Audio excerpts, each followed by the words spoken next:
Çoğuluq Irak müsabaqə sınıfındakı PHP proqramlaşdırışı biz aldınqı dərslərimizdə sanlar qrupsundan toxtulub ötəb bolğandıq. Sanlar qrupsununki asasıy bilimlər qismi tügən. Bu saat dərsimizdə biz ən addi bolğan işinişi bir qədər tushunish oson, ishlatish texmi oson bolğan bir ikki funksiyalar bilan tanishib o'tamiz. Biz nemiz köplegen fonksiyonlarni tanishib o'tmaymiz, ham ishkilab o'rganmaymiz deganda ishkilab o'rgansak bo'ldi, ammo men darsningki saytini kontrol qilish sifatida, ya'ni bek ko'p bilimlar, ya'ni bek ko'p darsni bek ko'p so'zlasam, boshqalar buni o'rganib bo'lolmay, PHP bek qiyin ekan yoki bek o'rganib tugatib bo'lmoq tasgan deb xato tushunish bo'lib qo'ymaslik uchun shu mazmunlarni azaytib.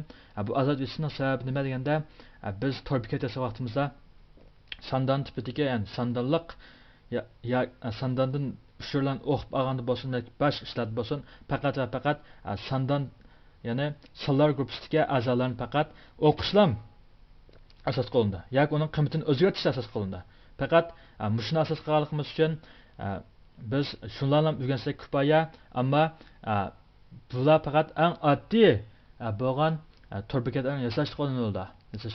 Ammo yani küçük çoğunluk to'rbekatlarni yasash to'lab qolib qolsin, mayli siz keyin bir PHP programmerman deb bir shirkat bir ishlang u chog'da mana bunda qanday qilamiz deb sizni bir imtihon olib qolsa yoki bir savol so'rab qolib qolsa, tirnoq tatlab tursak yaxshi bo'lmaydi. Shuningdek ankamida bir 3-4 funksiyani o'rganib o'tib, qolganlarni sizlarning o'zingizlarning o'rganishinglarga topshirdim. Unda qolsa biz shu sanlar gruppasi tipidagi yana sanlar funksiyalaridan o'rganib o'taylik. Bu funksiyalarni biz sanlar gruppasida biz oldingi soatlarda so'zlab o'tgan ikki xil sanlar gruppasi bor.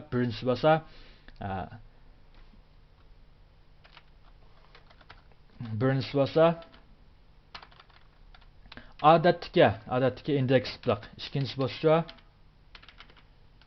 bo'lsa bog'lanishliq. Yani biz bugün o'tmoqchi bo'lgan darsimizda oldingi soatlik programmamizni o'tab izlab boqaylik.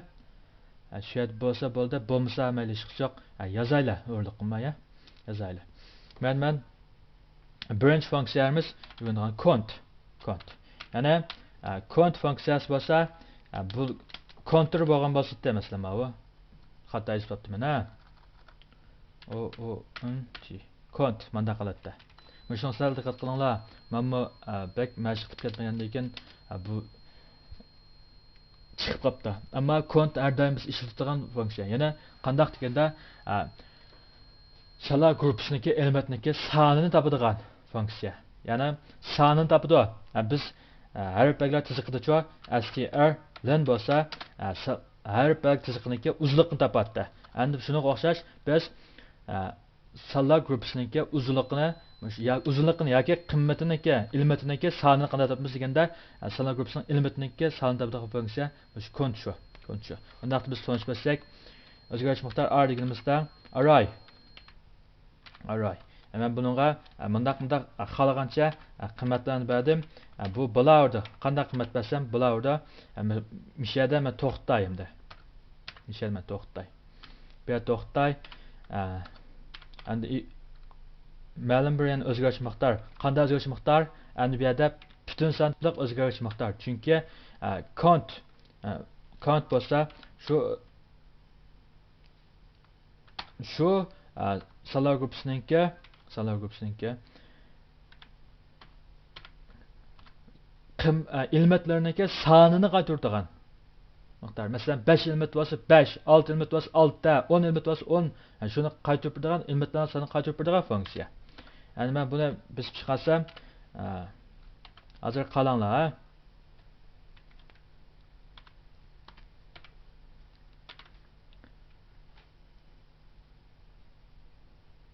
6. Yani elementning soni 6. Shu 1, 2, 3, 4, 5, 6. 6 dan element var. Agar men yana buningga 5, 6 dan elementdan qaytib o'tganimda, buning soni albatta shuningga nisbatan o'zgaradi. 9 dan element bo'ldi. shunga nisbatan o'nglaydi. Endi biz for jumlasini ishlatib, buni chiqargan vaqtimizda qanday chiqaramiz desak, buni manda chiqarsak, eng ilmiy holatda bo'ladi. Men bu yerga bir tal qurtashlikday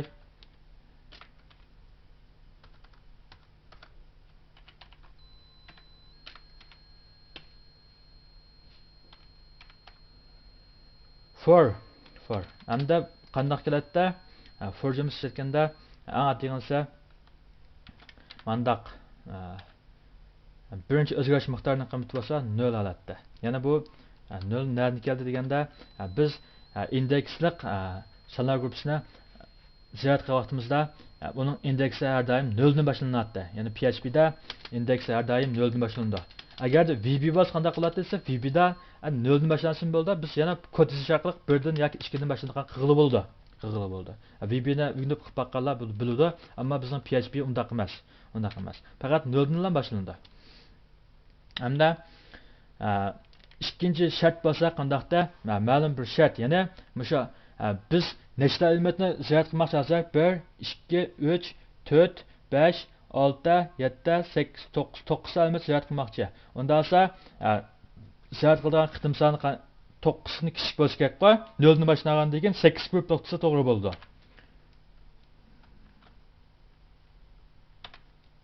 Üçüncü şart bo'lsa qanda har doim hamda o'ziga birini qo'shib bersin. Bu degan gap desa, bir qitim mushi ijro qilib bo'lgandan keyin o'ziga birini qo'shib bersa, birinchi elementni ziyorat qilgandan keyin o'ziga birini qo'shib berib, ikkinchi elementni ziyorat qilsin. Ikkinchi elementni ziyorat qilib bo'lgandan keyin o'ziga birini qo'shib bersa, uchinchi elementni ziyorat qilsin degan gap.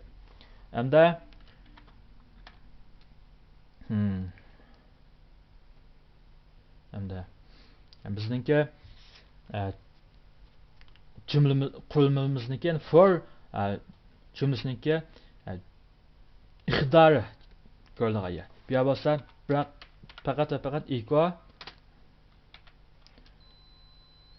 buni olsak bo'ldi, o'zgarish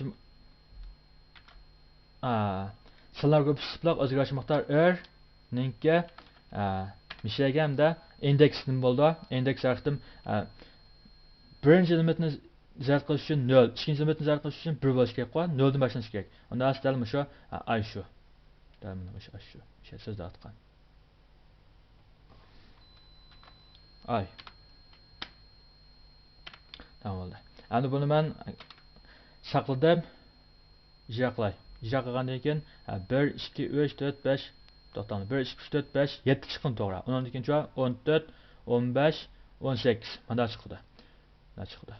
Chiqarish jumlasi mana shunday bo'ldi.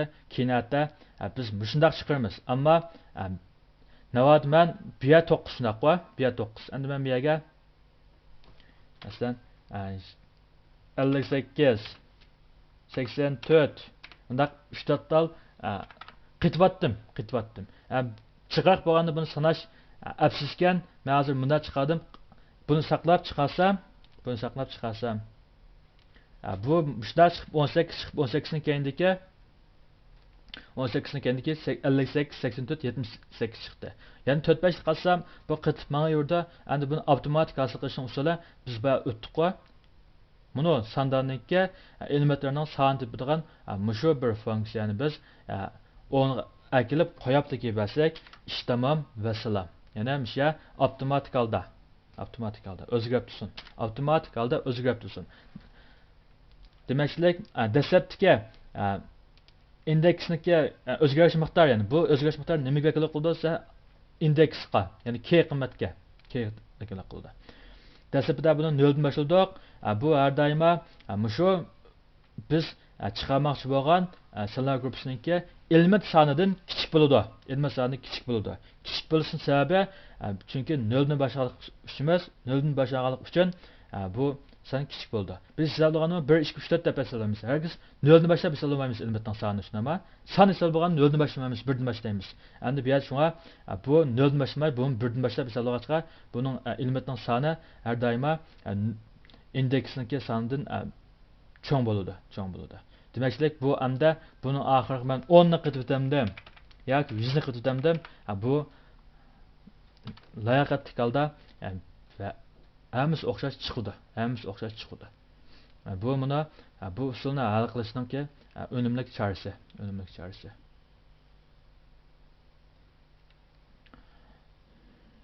unumli chorasi. Hamda ikkinchi o'rganmoqchi bo'lgan ikkinchi funksiyamiz bizniki ikkinchi funksiyamiz sort funksiyasi. Sort funksiyasi bo'lsa yana kichikdan cho'ng qarta. Kichikdan cho'ngga yana array salar gruppasidagi elementlarningki qimmatiningki kichikdan cho'ng qarta tizib birdigan funksiya. Yana mushuna redlab birdigan funksiya. Yana kichik elementlarni o'ziniki o'rniga qarab turib, beshiga cho'ng elementlarni o'rniga qarab turib, oxiriga red tizib birdigan funksiya. Hozir qaraydigan bo'lsak, mana 58 18 dan cho'ng. Ammo bu yerga qaraydigan bo'lsak-chi 14 58 dan cho'ng emas, ammo mushundaq red kichik, ammo 78-chi 78 dan kichik, ammo oldi tizlasi bo'ladi. Ammo bu qalam holatga kelgan, mushlarni bir tizib chiqarib berish ehtiyojiga uchrab qolsak, sort funksiyasi ishlatilsa faqat bo'ldi mishiyalar tizib chiqaray. Sort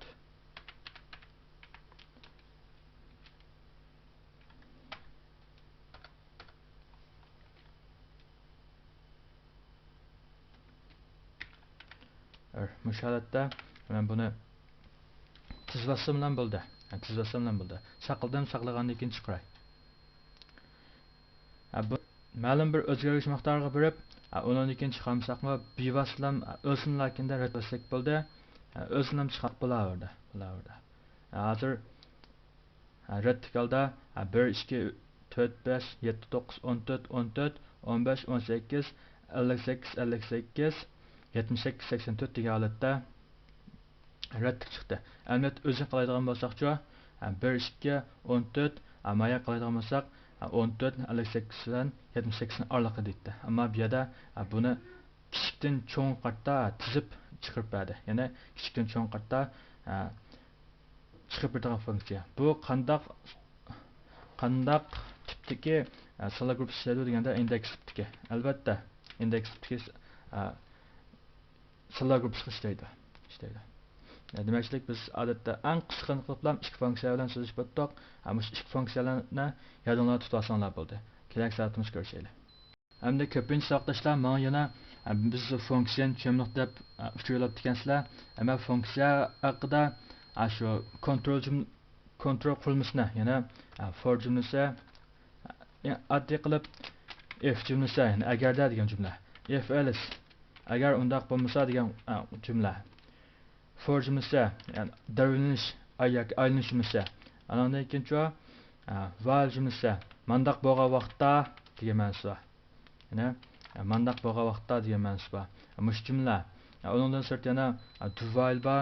Bu jumlalarni allburun bir qator so'zlab o'tgan. Buni tushunibsizlar har holda. Ammo ko'pincha saqlashlar biz funksiyani tushunmaydiq debsizlar. Yana mendan funksiya degan nima deb so'ralgan bo'ldi. Funksiya deb yana javob bersam, yana biroqdek javob beraman. Sizlar ahvolni qaraganda kamida shu to'liqsizdagi funksiyani o'rganmagan o'xshasizlar. Shu matematikadagi funksiyalar o'xshash ro'la. Ya'ni ma'lum bir ixtiyorga ega bo'lgan bir bo'lakdan iborat. Faqat bir bo'lakdan iborat. Funksiya degan nima degan savolga haqida navbat kallang o'tmagan bo'lsa, uni tashlab Agar siz tushunmagan bo'lsanglar, bu funksiyani yozish tushunmagan bo'lsanglar, inshoot bir qator biz qayta yozib o'tib ketsak bo'ldi.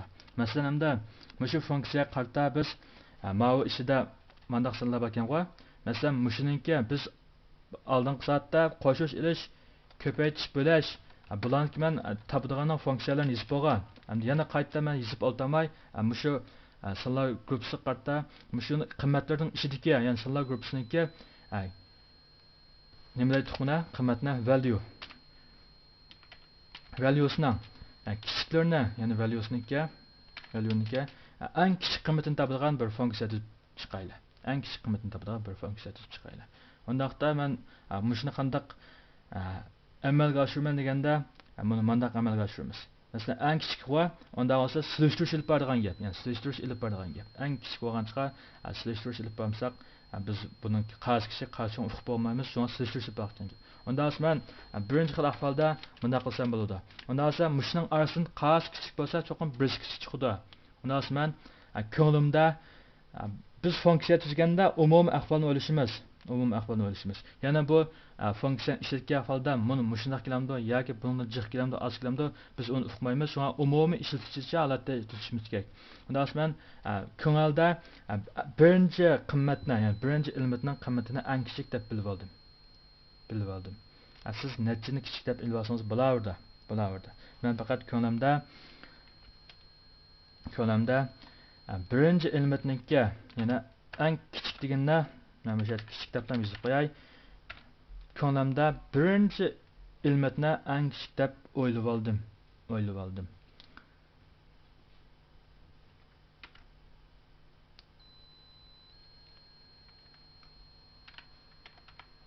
Birinchi ilmitni eng kichik deb o'ylab oldim. Biz eng oxirgi ilmitni o'ylashib olsak bo'ldi yoki o'rtadagi ilmitni o'ylashib olsak bo'ldi. Qani o'ylashib olsanglar o'zingizning ixtiyoringlar. Men bo'ldi birinchisini yod etdim deblam eng kichik ilmat deblam tonib oldim. Gapni tushundinglar? Bu bo'lsa 0. Ya'ni birinchi ilmitning qimmatini men eng kichik deb ko'nglimda shundoq o'yladim. Endi eng kichikmi yo'qmi shuni bir tekshiraylik. Agar qanday tekshirmas? Birinchi ilmit bilan shundoq qo'y. Birinchi ilmit bilan ikkinchi ilmitni tekshirmas.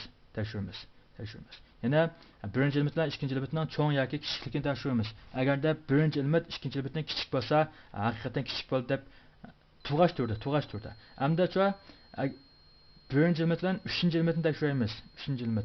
Agar birinchi ilmit uchinchi ilmitdan kichik bo'lsa, ujat qanday qildi? Ujat ikkisi almish kitish kerak-ku. Kichik bo'lganda almish kitish kerak. Ujada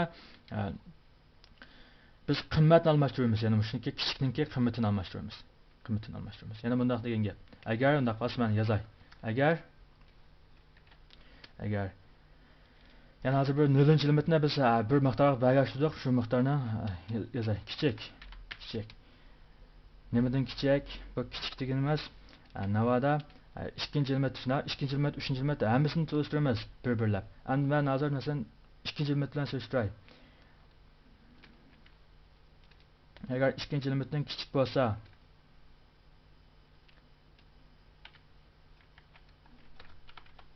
ikkinchi ilmitdan kichik bo'lsa, ikkinchi ilmitni bir shuga, ikkinchi ilmitdan kichik bo'lsa, agar bu ikkinchi ilmitdan kichik bo'lsa, o'chog'da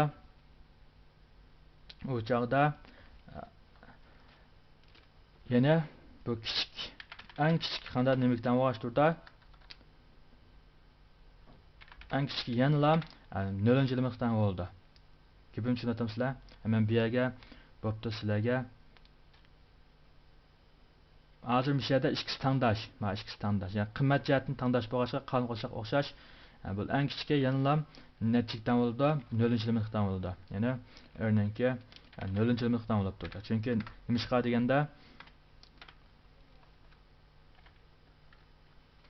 deganda chunki bu kichik, biz kichik tabaqchida bu kichik bo'lg'achqa kichik bo'lgan holatda turdi. Agar unda qilmishcha agar unda qilmagan holatda kichikligimiz nimadan bo'lib qoldimda? Kichik degan o'zgarish miqdor. Unda qilmasa degan gap balkim bizningki 0-ilmitimiz birinchi ilmitimiz, ya'ni 0-indeksimiz bo'lsa, birinchi bizningki shu ikkinchi ilmitdan kichikdir, cho'ngdir, yoki tangdir, yoki cho'ngdir, shunday qo'y. Yoki cho'ng, yoki tangdir. Shunday bo'lib qolsa, buning qiymaticha nimadan deganda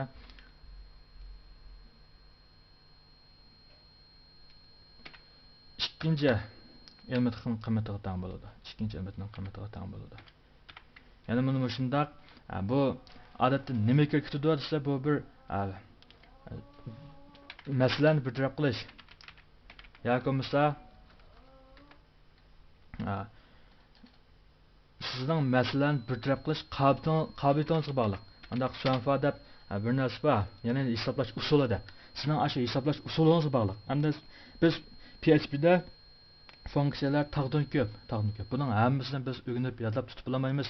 Shundaq eng kichik funksiyalarni, yoki eng oddiy bo'lgan funksiyalarni biz o'rta hol saviyaga yetgandan keyin o'zimiz tuzalsak, o'zimiz tuzib ishlatamiz, o'zimiz tuzamsak, tuzamaganda biz unda funksiya qo'llaymiz va shunda funksiya qo'llaymisni birini tushirib, lakында bizga lozimli bo'lgan funksiyani izlab topib, uning parametri, funksiyaning nomi deb tushunib o'tablam shuni ishlatib o'taversak bo'laverdi. Biz ammo eng oddiy bo'lgan bir qancha usullarni cho'qim to'nib yetishimiz kerak. Undaqda dal buniki nimasi hozir bir tal bu funksiyaniki hisoblash usuli, ya'ni hisoblash usuli. Qanday ekan desa, men 0-indeks yoki 1-elementni eng kichik deb ko'nglimda shunday chog'ladim. Unda esa rost kichikmi yoki rost kichik emasmi, unda esa qator bu 1-elementni yana 1-elementni 2-element bilan solishtirman. Agar kichik bo'lib qolsa, kichikkan deb 2-element tug'ashtirda 1-element bilan 3-element solishtirman. Agarda 3-element 1-elementdan kichik bo'lib qolsa, bu 1-elementni solib o'taman, 4-elementni men eng kichik deb turman. Andan bu 4 bilan 3-element bilan qandaq 4-elementni solishtiramiz. Mana shunday solishtirish orqali biz eng kichik sonlarni eng kichik qiymatini topib chiqarib oladigan gap. Shuningcha bu qadam bo'lgan bo'lg'achqa biz bu yerda for jumlasini ishlatmasak, faqat yana qanday qildik for jumlasini ishlatib davrlantirdik. Avval 1 bilan 2 faqat bir jarayonda davrlashtirib olsak bo'ladi. Undan men hozir shuni davrlantiray. Masalan, biz bo'ldi o'chirib, men hozir sizlarga qayta yozay buni. Chunki bu oldingi soatlik mazmunlar yana sizlar tushunmagan qilib shunchadan chiqmasin. Hamda mana bu bo'lsa bir sonlar gruppasi. Biz shu sonlar gruppasininki eng kichik qiymatini topib chiqaylik. Topib chiqish uchun biz buning eng oldi bilan sonfa, ya'ni hisoblash usulini biz bir qator o'rganib o'tdik yoki ko'nglimizga tikib o'tdik. Undan men funksiyani birini yozay. Mushniki topadigan funksiyani birini.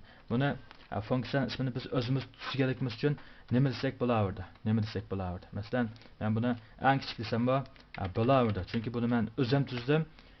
Shunday bir funksiyani birini layildim. Buning necha tal form turasan?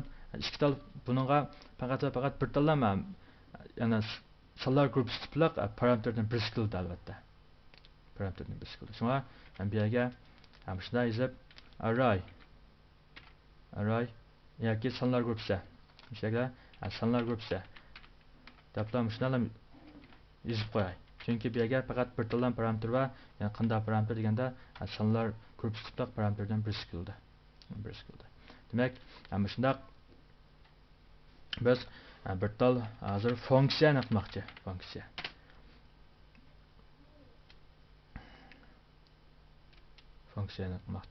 Bu bo'ldi.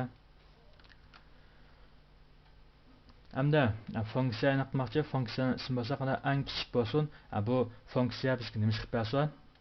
Sonlar gruppasiniki yani value qiymatlari ichidagi eng kichik qiymatni topib chiqib bersin. Unda esa men har doimo for jumlasi ilib bundaq ishlatay for jumlasida. Yana ma'lum bir o'zgarish miqdor bo'lsin. Nima bo'lsa mayli bu o'zgarish miqdor. Buning dastlabki qiymati necha bo'ldi? Har doimo 0 bo'ldi. Men eson tutolanglar. Chunki nimishqa deganda buning indeksi har doimo 0 dan boshlandi. Biz VB ga o'xshash yoki boshqa tillarga o'xshash uni indeksini o'zimiz xohlagancha belgilamaymiz. Shuningcha 0 bo'ldi. Hamda ikkinchi shart bo'lsa limitda shu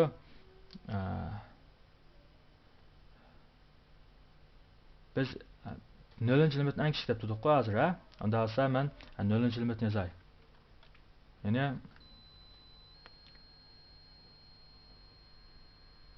bu bevosita aylanib ketaversa bo'ldi. Men shartni faqat shu 12 ya'ni sonlar gruppasiniki uzunliqqa bir bo'g'icha aylansa bo'ladi. Yana necha qitim solishtiradi deganda necha element bo'lsa shuncha qitim solishtiradi. Shunga 0 dan boshlanib o o'zgarish miqdor 12 qiymatda cho'qim nimadan kichik bo'lsa kerak? Nechiqdan surishtiradi deganda, masalan, ma'lumot bilan 1 bilan 2 ni surishtiradi.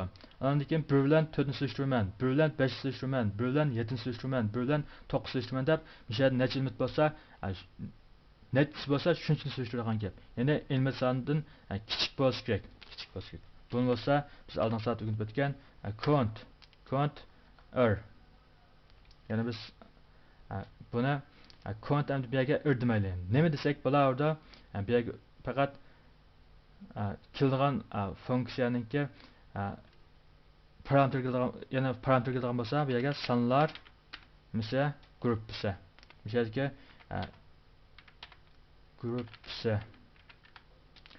to'g'ri bo'ldimi qalay ya? Ikkisi to'pmi to'g'ri bo'lsa bunda sonlar gruppasi. Bo'ldi. Ikkisi cho'qim to'pni kelishi kerak.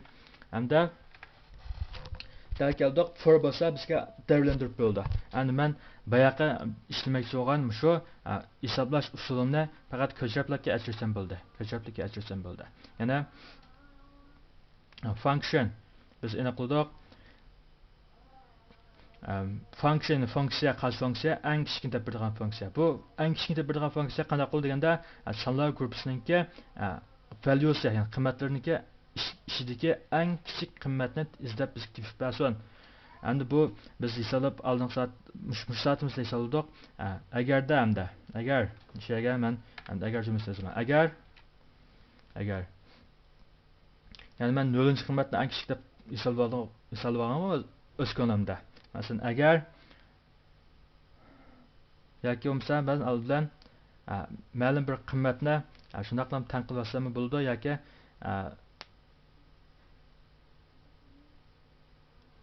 mishada men buningdan burun qanday qilman deganda ma'lum bir ya'ni sonlar gruppasiniki 0 ilmitini, ya'ni sonlar gruppasiniki sonlar gruppasi sonlar gruppasiniki 0 ilmitini, ya'ni 0 indeksdan 1 ilmitini ma'lum bir miqdorga bo'rtay. Chunki hisoblash oson bo'lsin. Demaklik hozir bu sonlar gruppasiniki 1 ilmitda, ya'ni 0 indeksni biz ma'lum bir miqdorga belgilashtirdik. Shada ama bu yerda bir tal raqam qopdi.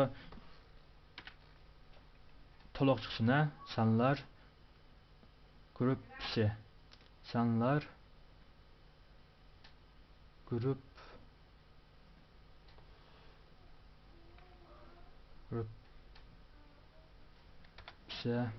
gruppasi bo'ldi. Masalan bu yerda ama sonlar gruppasini men qisqartib bilan ilibday bo'lmasa bek uzun bo'lib qolsa, keyin xatolar chiqib qolsa, adam izlab topib olmaydi. Bu son deb ham ilibdim. Ama shuni sizlar tushunsanlar bo'ldi kanallarda. Bek uzun qilsak, ila adam xatolar chiqib qolsa izlab topib bo'lmay, ama to'g'ri yozsamga yaxshi. Xato yozsam adam izlab topib bo'lmay qiynalib qoldi ekan. Demak, ma'lum bir birinchi ilmitni ma'lum bir miqdorga berdim. Yani ko'lamda men shu birinchi ilmitini eng kichik deb o'ylab turdim. Ko'lamda eng kichik deb o'ylab turdim.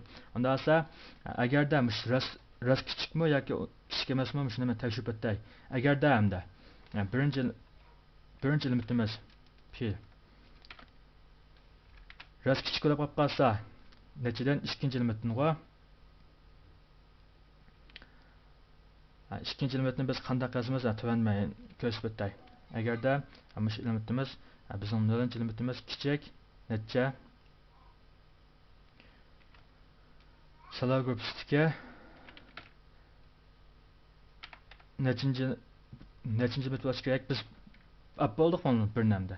Endi bu birinchi ilmit, ya'ni ikkinchi ilmit bo'lsa kerak. Birinchi ilmitni biz eng kichik deb turdik, ikkinchi ilmit bilan so'rishtirish kerak. Yani ikkinchi ilmit bo'lsa qanday? 1 da. Endi biz bu yerga 1 damdoq desak, 1 demaymiz chunki biz davlandiryapmiz hozir. Bu yerda ham o'zgartirish kerak. Unda as bunga men o'zgarish miqdor qo'shilgan 1 desam bo'ldi-ku. 1 desam bo'ldi. Endi agar shundan kichik bo'lsa, qanday qilsa? Kichik bo'lsa, kichik bo'lgan pada 3 vas bo'ldi, 3 vas bo'ldi. Biz hech chiqmaymiz. Kichik bo'lgan pada 2 bo'ldi. Agar kichik bo'lmab qolsa, kichik bo'lmasa mana chiqpasin bu. Agar kichik bo'lmab qolsa, ikkisining o'rnini almashtiribman. Ya'ni men eng ko'lamda kichik deb turgan mush o'zgarish miqdorininkiga qiymatini kichik chiqib qolgan qiymatini almashtiribman. Ya'ni o chaqda o'zgarish miqdor p deganimiz teng bo'ladi. Chalar gruppasidagi cho'ng chiqib qolgan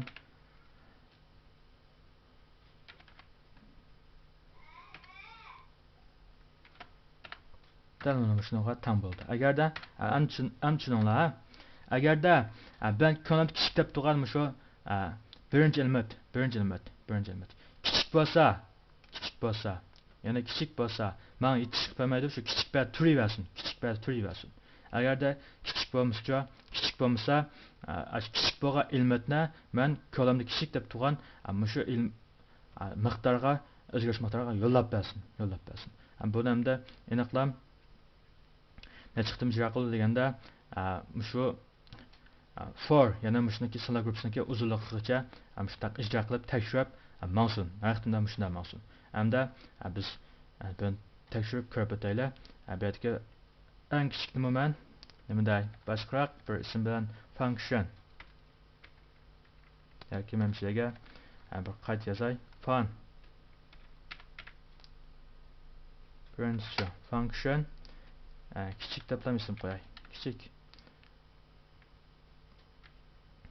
Ondan ikinchi yerda uniki parameter qildi. Parameterga biz san deb yo'llagan boya san shu. Ondan ikinchi funksiyanniki ixtiyorini joriy qildirgan turnaq. Hamda men ba'dim buni bir vaqtim ijro qilgan ekanman, ijro qilmaydi. Ikkinchisi bo'lsa for jumlasi, ya'ni davrlash jumlasi bizga nechiqni tekshirib turdi? 9 nech uzunlik nechiqdan bo'lsa, shunchiqdim davrlab tekshirib bergan uchun men buni yozdim. Hamda har qitimda bu bir davrlash tugagandan keyin menga shu o'zgarish miqdor o'g'a qiymatini o'zgartib olsin. Hamda bu ishda biz bayat tekshirib o'tdik. Agarda men ko'nglimda eng kichik deb o'ylagan, ya'ni 0-chi shu indeks, ya'ni birinchi qiymat bilan ikkinchi qiymatni solishtirib berdi. 0-chi qiymat bilan ikkinchi qiymatni solishtirib berdi. Agar kichik bo'lib qolsa, men shu kichik bayatni turg'izib beraverdi, hech qisi yo'q. Men yo'q yozib qo'y. Agar mushta qilib qolsa, bo'ldi yenilam kichik deb o'ylagan mush miqdor nimaga teng bo'lsa, men pastga tushirib yozay. Mush miqdor nimaga teng bo'lsa, uchoqda bu yana unda bezatmiz. Bu menga kichik qilib qolsa bo'ldi, hech nima qilib bermasin. Agarda kichik bo'lmasa, men o'zim ko'lamda eng kichik deb o'ylagan miqdorga shu eng kichik qiymatni bir versin. Bo'ldi. Hamda tirnoqlarni to'g'rilashtirib o'taylik. Mana bu funksiyaning tirnoqi, boshlandi oxirlashdi. Hamda bu bo'lsa for jumlasiniki tirnoqi, mana bu for jumlasining tirnoqi boshlandi oxirlashdi. F ninki, ls ninki ishada birisi at qilib qoldi.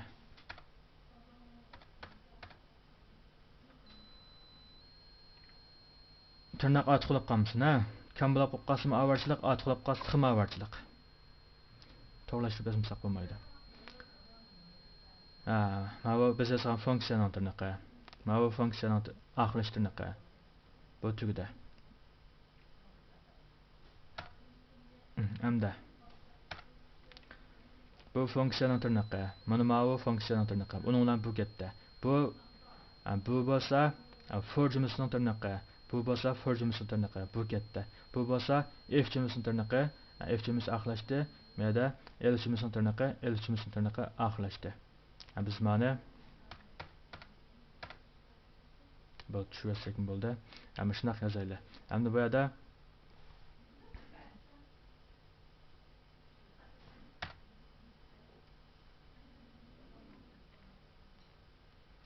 Control aslan saqladim. Ijro qilib o'tay.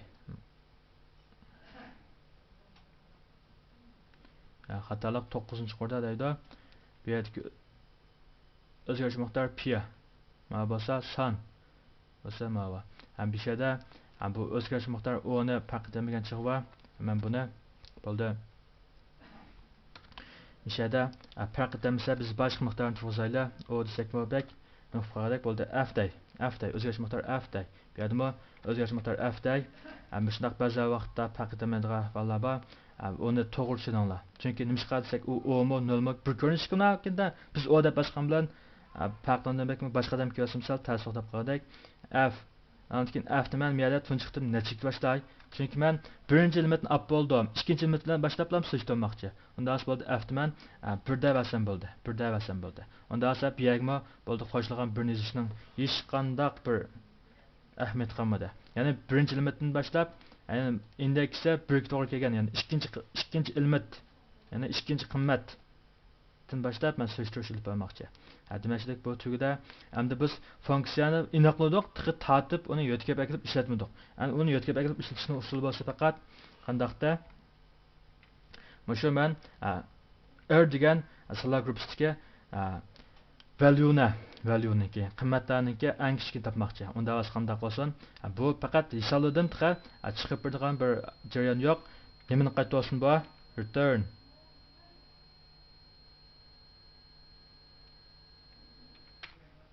Return. Nimani qaysi qimmat qaytardi?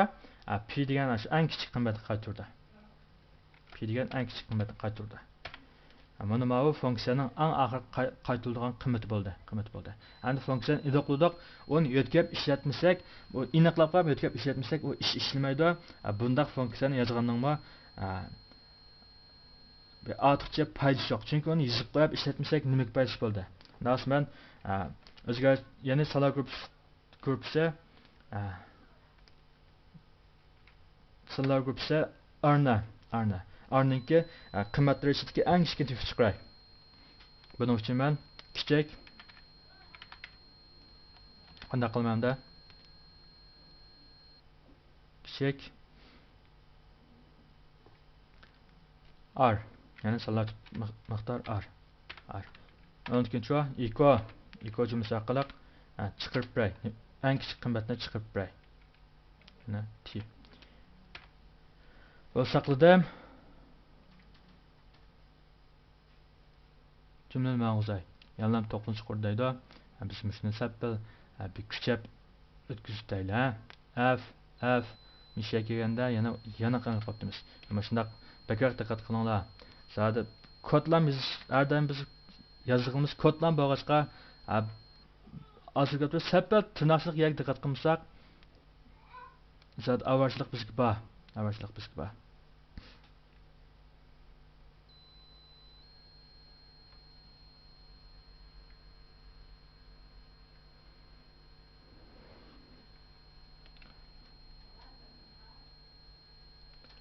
Yanılam 9. kurdayda.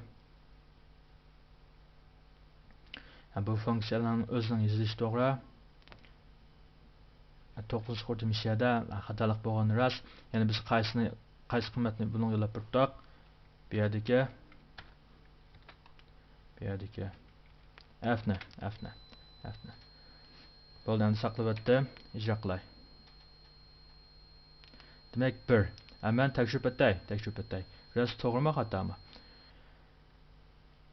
Bu yerda salar gruppasiga 1 qalaydigan bo'lsak, hozir hammasini kichik qo'y, kichik. Almış men tuzgan usulim to'g'rimi yoki xatomi? Men buning uchun shuning oxiriga masalan minus 100. Bundaq yozib qo'yib, saqlab o'tdim, ijro qilib o'tay. Minus 100. Yana men boshqacha bir sinaq qilib boqay, ya. Buni hozir minus 100 da men minus 5000 desam-chu. Saqlab o'tib ijro qildim. Minus 5000. Hamda shuni so'zlab o'tayki, biz PHP'da boshqalarningki nimasini o'rganamiz deganda ilg'or programma tuzishda qo'llanilgan usulini o'rganamiz. Ya'ni boshqalar masalan qanday bir taraf qildi, biz PHP'da shuni o'rganamiz. Ya'ni o'rganig'imiz boshqalarningki ilg'or ideyasi bo'ldi. Biz quruqlam PHP bo'lsa funksiya orqali masalan bir taraf qilgan tel shoma funksiyani ko'p o'rganib shu funksiya orqali ham tuzayman desanglar bumi bo'ladi, ammo boshqalarning tuzgan funksiyasini ham egallab shunlar ishlatsak biz faqat shu orqali ham to'g'ri bekat yasalaymiz. Faqat gapni ochqanda ishlatgichlar bo'lib qolamiz. Rasmiy bir programmerga aylangan bo'lmaydi. Men hozir mushuninga yana bir qayta ideyasini, ya'ni hisoblash usulini men taklif etay. Bu yerda qancha element bo'lishi bilan karam yo'q. Biz oldingi soatda count funksiyasi orqali sonlar gruppasininki elementlarniki sonini deb chiqaradigan funksiyani o'rgangan. Shu funksiya orqali ham bularning sonini topaman. Ana qos ikkinchisi necha qitim davlindi bu, necha qitim davlindi deganda ikkinchisi bo'lsa albatta slashtirish ilib beraman. Slashtirish. Men eng oddiy o'ylay. Slashtirish ilib beraman. Slashtirish ilib beraman. Eng kichik deb bir element tutib oldim. Bunda siz navada eng kichik deb biz eng oxirgi element tutib olsak bo'ldi, ammo eng oxirgi element tutib vaqtimizda bu yerga o'zgarishlar, ya'ni mana biz oxirgi tutgan vaqtida o'chaqda mana biz cho'ng qiymatni bir qo'yib, endi oxirdan mana sanaydigan gap bor. Shunga men hozircha eng oddiysini yozdim. Slashtirish ilib beramiz. Ya'ni biz eng ko'nglimizda eng kichik deb turgan element bilan undan keyingi elementlarni, ya'ni bir bilan ikkinchi solishtirman, birinchi element bilan ikkinchi element solishtirman, qancha kichik bo'lib qolsa shuni bir o'zgarish miqdoriga bo'lib turib, shu o'zgarish miqdori bilan uchinchi bir elementni, to'rtinchi bir elementni shunday solishtirib ma'noydigan gap. Buning orasidagi eng kichigi shu pat hisoblab chiqib beradigan gap. Mana bu funksiyani eng oddiy holat tuzish usuli bo'ldi. Endi bu solishtirib bo'ldik. Biz faqat ikki element bilan solishtirmaymiz bu yerda. Necha element solishtiramiz? Qancha bo'lsa shunchisini solishtiradigan gap. Shunga biz bu yerda davlini shunmisini birini ishlatishimiz kerak. Bu yerda faqat masalan hozir for ishlatdim. Sizlar while'da davom etsa buni aylantirsanlar bo'ldi. Boshqa jumlada aylantirsanlar bo'ldi. Bu usul kurman xil. Biz faqat shularning ichida biz o'zimiz yarg'anlarni yoki ishlatish oson bo'lganlarni tutib aklab ishlatsak-la bo'ldi. Mana bu funksiyani tuzish usuli. Yana funksiyani tuzib bo'lgandan keyin uni qanday qilmasak, tartib aklab ishlatsak-la bo'ldi. Mana bu eng oddiy usulda men sonlar gruppasiniki eng kichik qiymatini topadigan funksiyani birini yozib, uni rasmiy qo'llanib ishlatib chiqardik.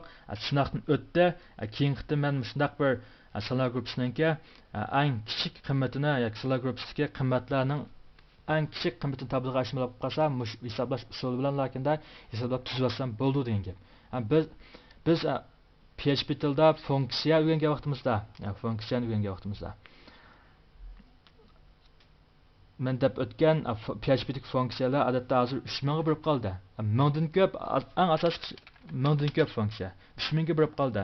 Biz o funksiyani isimiz tutib undaq o'rganib bo'lishimiz notayin.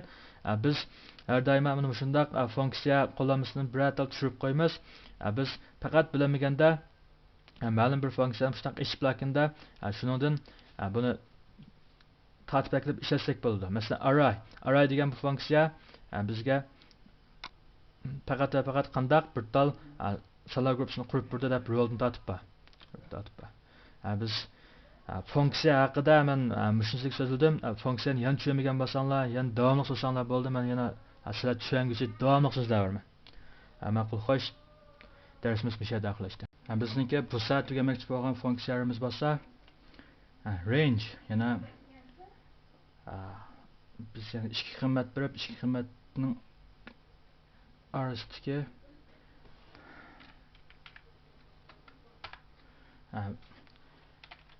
shu qiymatlarga asosan bir sonlar gruppasi tipliq qiymatdan birini hosil qilish. Yana range mana bu funksiya shu. Bu funksiya odatda ikki xil qiymat oldi. Birinchisi bo'lsa, yana sonlar gruppasiniki eng kichik qiymatda, yana eng kichik qiymat deganda shu 0-chi indeks shu. Buni men 0 dan boshlangan, eng cho'ng qiymat shu 15 dan boshlangan, 0 dan 15 bo'lgan, shunday sonlarni ratlik tuzilgan sonlarni tekrarlagan bir funksiyani tuzib chiqardim. Buni men for each jumlasidan bizib chiqarsa, r o'zgarish miqdori, sonlar gruppasi o'zgarish miqdori r ni bizib chiqarsa, as qanday biz chiqaray bo'pti bu nima k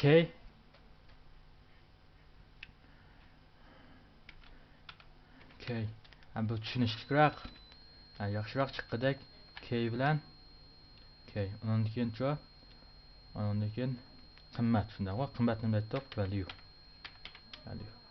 uni ma'lumot chiqsin undan keyin biz valueni oldida unutib qolibmiz o'zgarish miqdor belgisi bor unutib qolibmiz hamda har doim qanday equal nimani chiqarsin o'zga k qimmat ya'ni birinchi k ni chiqarsin shunaqmi k ni chiqarsin k nimani ulab bersin men ma'ni ulatqizatay ya'ni tanglik ma'balagini buni ulatqizatay unga yana unda qimmatni ulatqizatay valuesini value Raktik endi bu bitta men chiqarib qaray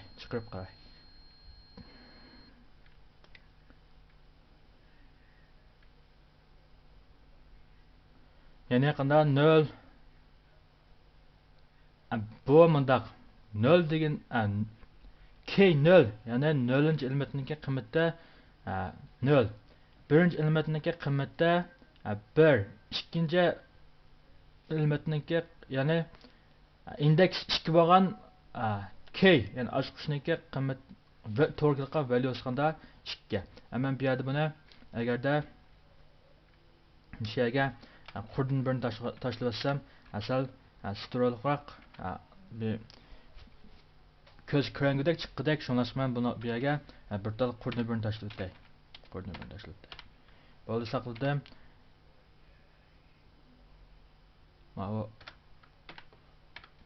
bo'ldi saqladim ijro qilsam amni chiqqan qilinglar ya'ni indeks yoki ochqich 0 bo'lsa qimmat 0 ochqich 1 bo'lganda qimmatim 1 buni shunaq maslashgan ya'ni 0 dan 15 gacha bo'lgan anda sonlar gruppasini chiqarib bergan ya'ni bu range degan funksiya qanday qildi desa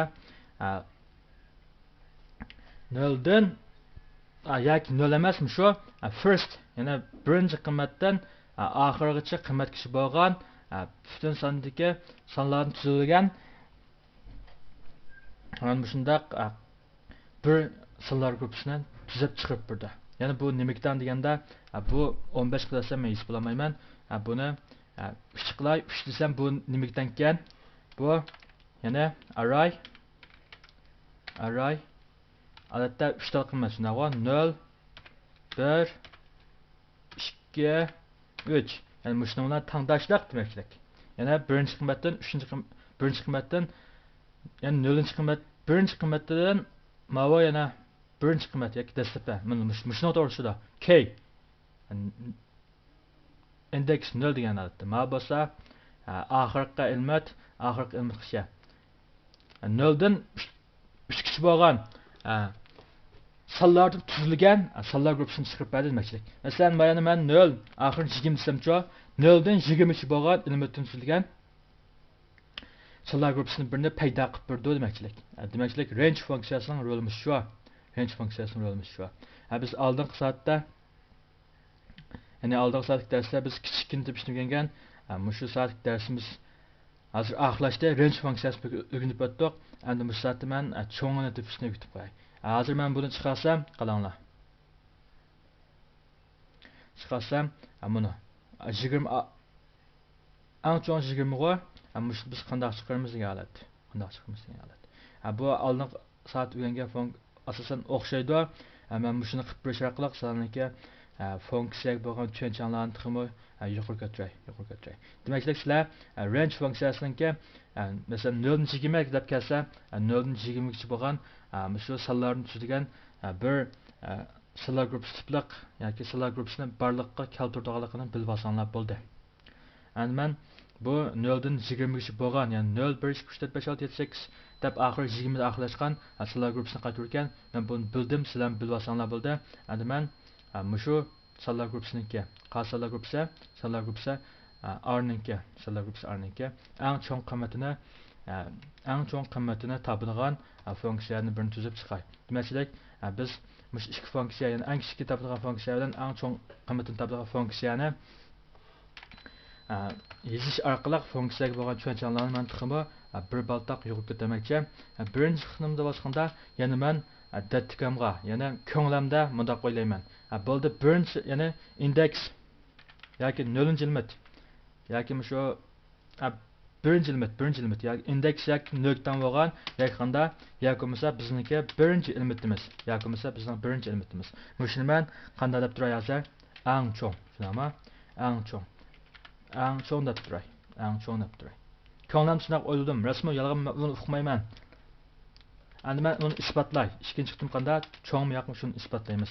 Agar qanda cho'ng bo'lib qolsa, hech qisi yo'q. Chunki biz cho'ng topmoqchi-ku. Cho'ng bo'lib qolsa, shu ash cho'ngga deb ham idrob qilsin. Agar kichik bo'lib qolsa, boshqa ilmitlar bilan solishtirganda kichik bo'lib qolsa, bizga yana eng cho'ng bilan o qimmatni almashtiramiz. Buni nechtal ilmit bo'lsa, shunchtal ilmitgacha davlaydigan gap, ya'ni davlaydigan gap. Masalan, men bu yerga yozay. Agarimda bu funksiyon bir tur yozmay turib yozay. Agar masalan funksiyon yozib funksiyon nima desam bo'ladi? Bu yerga men eng cho'ng deb qo'y. Bu cho'ng deb yozay, bo'ldi. Cho'ng. Buniki nimaliki bo'lsa, shu faqat bir tas o'zgarchi parametr bor. Bunga xohlagancha beraversak bo'ladi.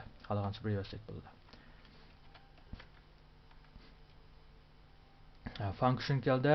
Mana biz yozdik. Hamda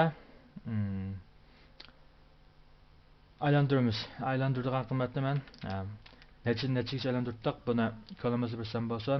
O'zgarchi miqdor I.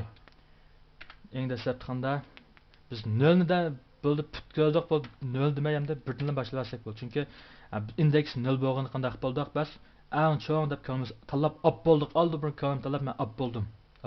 Yana alayim dasa. Alay. Yana o'zgarchi miqdor irg'a qanday shu salar grup tipliq o'zgarchi miqdor bu ardisa bo'lmaydi hamda. Yoki boshqanday TY'da. Salar grup tipliq miqdor örnekki qandaq biz 0-chi indeksini bergan. Hamda agarda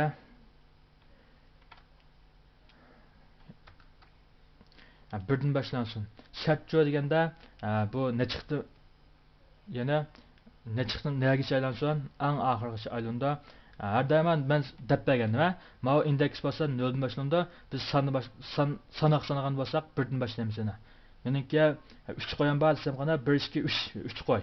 Hargiz men 0 dan boshlab sanamayman. Shunga bu yerda biz har doim indeksni boshlab maqachqa 0 dan boshlabmanda biz sanaganda har doim bu indekslik sanagandan tutuplam sanaganimiz cho'ng chiqadi. Tutuplam sanaganimiz sal cho'ngroq. Shunga har doim I deganimiz kichik kont. Yana solar o'zgarish miqdor R. Hamda biz bu funksiyasiniki asosiy qismlarini biz tuzibmi chiqibdik. Hamda shu biz naq kelgan mana shartlik jumla. Agar bizniki eng cho'ng deb qarab turgan eng cho'ng davagan miqdorim qaysi ty. Eng cho'ng deb turgan ko'nglimda shunday o'ylagan miqdorim kichik bo'lib qolsa hamda. Navbat kichik bo'lib qolsa, cho'ng bo'lsa, hamda cho'ng bo'lsa, yana qasin cho'ng bo'lsa, buni indeksi 0-o'g'indan indeksi 1-o'g'indan cho'ng bo'lsa, yana bundan cho'ng bo'lsa. O'chadi buni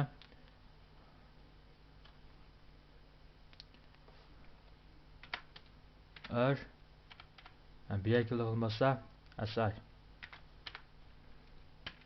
Agar cho'ng bo'lsa qanday qilsa, yetish qilmasin yana. Cho'ng bo'lsa shu cho'ng bo'lavergan pa 3 versin. Agar kichik bo'lsa, agarda kichik yoki tang bo'lib qolsa, bu qiymatni almashib o'tmoqchi o'chaqda. Yana qanday qilmoqchi desak, eng cho'ng deb o'ylagan ty ning qiymati o'chaqda, eng cho'ngni qiymati o'chaqda naq shu nimaga mana shu biz hisoblab kelsak kichik yana cho'ng chiqmay kichik chiqib qolganiga. Yana men ko'lamda buni hammasini cho'ng dedim. Ham cho'ng yo'qmi, shuni men tekshirib o'tmoqchi. Buni cho'ng olib qolsa men cho'ng bo'lg'achqa bu 3 word ish qilmayman. Agar kichik bo'lib qolsa, cho'ng deganimning qimmati qanday? Shu cho'ng qimmatga tanqib bermoqchi. O'zgarish miqdor.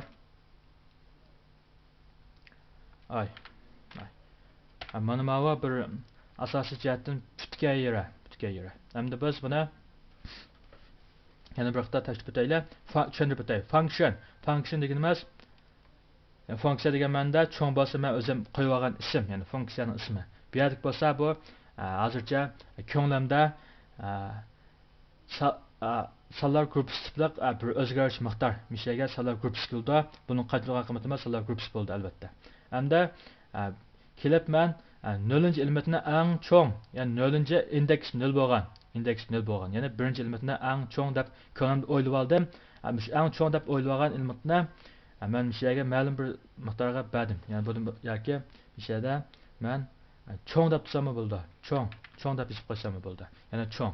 Agar hamda tekshirdim, agar cho'ng degan elementimiz boshqa elementlardan, ya'ni cho'ng degan qimmatimiz boshqa elementning qimmatlaridan cho'ng bo'lsa, turaversin. Agarda cho'ng degan miqdor qandaq boshqa elementlardan kichik yoki teng bo'lib qolsa, o'chaq bu amaliy, ya'ni bizning maqsadimizga o'xshamaydi. Shunlashqa u cho'ng degan o'zgarish miqdori qada o'zini cho'nglab ketgan o'zgarish miqdoriniki qimmatini yo'llab beramiz, saqlab berdi. Demakchilik bu mana bir funksiyaning yozilish jarayoni. Endi men tirnoqlarni bir to'g'ritay. Bu bo'lsa funksiyaning tirnoqi.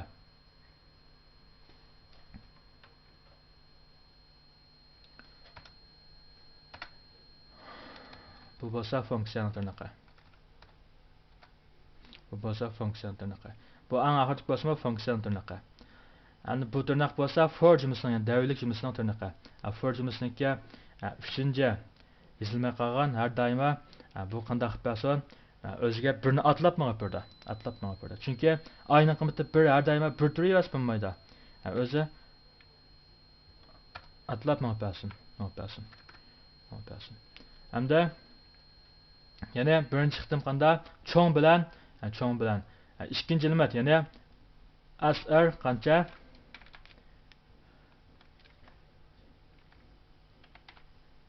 birini solishtirdi.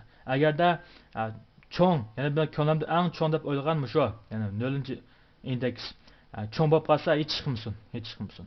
Agar cho'ng emas kichik bo'lib qolsa, kichik bo'lib qoldi degan gap, buning qimmati cho'ng bo'lib qoldi degan gapqa, shu cho'ng qimmatini bir şey almashtirib bir qitim davlat bo'lgandan keyin bu ayga birini qo'shib bersak, o'chaqda bir qitim davlat bo'lgandan keyin ay birini qo'shib bersak, bu yer 2 bo'ldi hamda bu yer 2 bo'ldi. Ikkinchi qitimda qandaq 2, ya'ni bizning o'ylagan 3-chi elementimiz bilan solishtirib o'tadi. Bu shunaqa solishtirish orqali nechtal element bo'lsa, shunchtal elementni o'zaro solishtirish orqali davlatlanib mangadi. Endi bu funksiyaniki tirnoqi, bu bo'lsa funksiyaning tirnoqi. Bu bo'lsa for jumlasining tirnoqi, bu bo'lsa for jumlasining tirnoqi. Hamda bu bo'lsa agar if jumlasiniki tirnoqi, bu bo'lsa if jumlasi oxirlashda bu elisniki. Mana bu for jumlasiniki. Hamda xatolik nada deganda balkim mishadiki ma'lum bir o'zi to'niyama qolgan yer va masala balkim bizdimi yoki o'zimiz bizim bir narsa demaymiz. Shunga chiqman bundaq yozay. Ya'ni o'z chiqib bergan yazsam hech qanday xatolik yo'q. Ammo ma'lum bir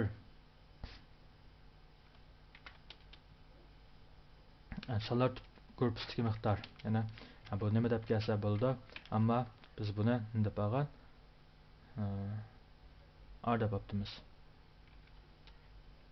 deb topdimiz. Bo'lmishiga bir tal funksiyaning tirnoq keldi. Hamda for jumlasi. Bu yerda bir tal tirnoq qopdi. Buni ulab chiqarib o'tay. Bu asosiy jihatdan oxirlashdi.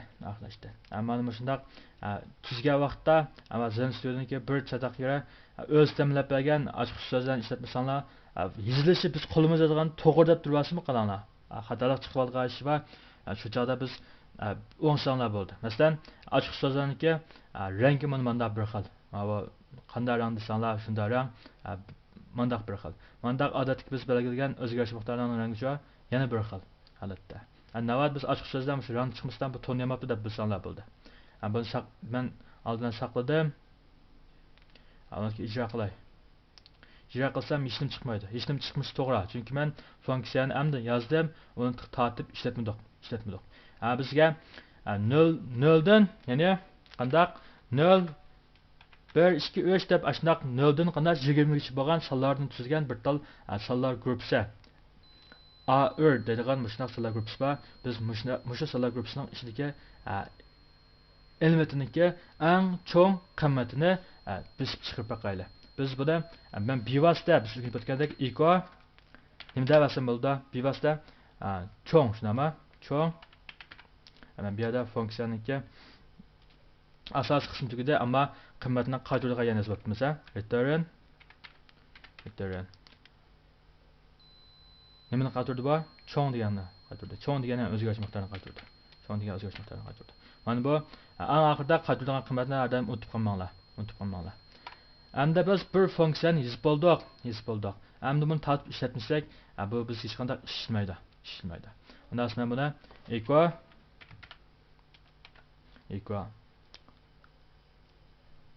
bu funksiya bo'lgach bunga men bunda tirnoq ishlatay. Cho'ng degan funksiya ishlatdim. Parameterni o'qib beraman bunga ar. Saqladim. Ijro qildim. 20. Ya'ni shu funksiyaniki qiymati menga 20 deb chiqarib berdi. Endi men buni navada bo'ldi 5 desamcha, aniqligi tabiiyligi 5 chiqarib berdi. Chunki buning eng cho'ng qiymati 5 da. Endi men toza ishonch qilib bo'lmadim, bu eng oxirgi qiymat qaytarib qabul qilib qoldimmi desak, men buni bo'ldi. Ashundalarniki kanalniki shaklni tugutish uchun 15 0 minus 15 5000 0 7 5 ama da chiqarib qo'yay. Endi menimcha kanalniki shak tugudi deyman, Ancha kanalda shunaqa bir shak chiqib qolgan bo'lsa, masalan men buni boshqa bir qilsam, masalan, oxirgi chiqarib qoldimmi yo hammasini chiqib qoldimmi desanlar, men mandaq mizvatday buni. Endi-chi buning ichidagi eng cho'ng bo'lsa 500 va 500 ekan, 500. Eng cho'ng bo'lsa buning ichidagi 500. Mandaq qilsak ham to'g'ri chiqadi. Endi demakchilik bir funksiya yozishda muhim bo'lgani birinchisi bo'lsa, yana shu odatda tushunish. Yana bir masala yo'qolganligimiz, uni qanday usullar orqali hal qilaman, masalani hal qilishning usuli. Yana buni hozircha shunfa deb olgan shu, ya'ni hal qilish. Ikkinchisi bo'lsa qanday sonlarniki qurilmasini bir taraf qilish. Masalan biz bu yerga o'z aniqligi qanday nima keldi deganda sonlar guruhi tipliq ma'lum bir o'zgarish miqdor keldi. Bu funksiya deganimiz umumiy qilib ishlatiladigan bir ixtiyor ega bo'lgan kodlar to'plamimiz degan bir bo'lak jarayon. Biz bu yerga nima desak bo'ladi albatta. Bu faqat bir parametrlar xolos. Eng oxirida ma'lum bir qiymat qaytardi. Ya'ni biz uni ishlatganligimiz bir qiymatga erishishimiz kerak. Shunga bu qiymat erishadigan jarayonni yozishni unutib qolmanglar. Sonlar masalani biz hal qilishning usulini tepib chiqdik. Sonlarningki qurilmasini o'rnashtirdik. Muvofiq holda qiymat qaytdi. Eng oxirida bo'lsa faqat biz uni qanday yo'tkab ishlatsak ham bo'ldi. Faqat mushtariylar kam qoldi degan gap.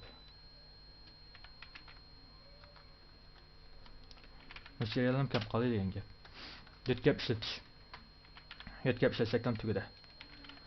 Demak, mana bu bir funksiyaning yozilish jarayoni. Ana funksiya to'liq yon tushunmagan mazmunlar bo'lsa, davomli so'zlar bo'ldi. Men sizlar tushungicha, ya'ni sizlarning tushunishinglargacha men so'zlab bersam bo'ldi. Amaliyotda sizlarga 0 dan boshlab o'rgangan bo'lg'achqa bir turiblarkan bunda funksiyani yozishni o'rgatib ketsam bu bek to'g'ri bo'lgan usul emas. O'zim bu usulni qo'llamaydim, ammo ko'pinchalar bu funksiyani qanday yozamiz, men yozgan funksiyam to'g'rimi xatomi deb topda bak jiq savol so'rab ketdinglar. Men sizlarniki shu tushunchali tixim mukammallashib ketsin deb shu sonlar gruppasi aloqador bo'lgan va bir qancha funksiyalarni yozib berdim.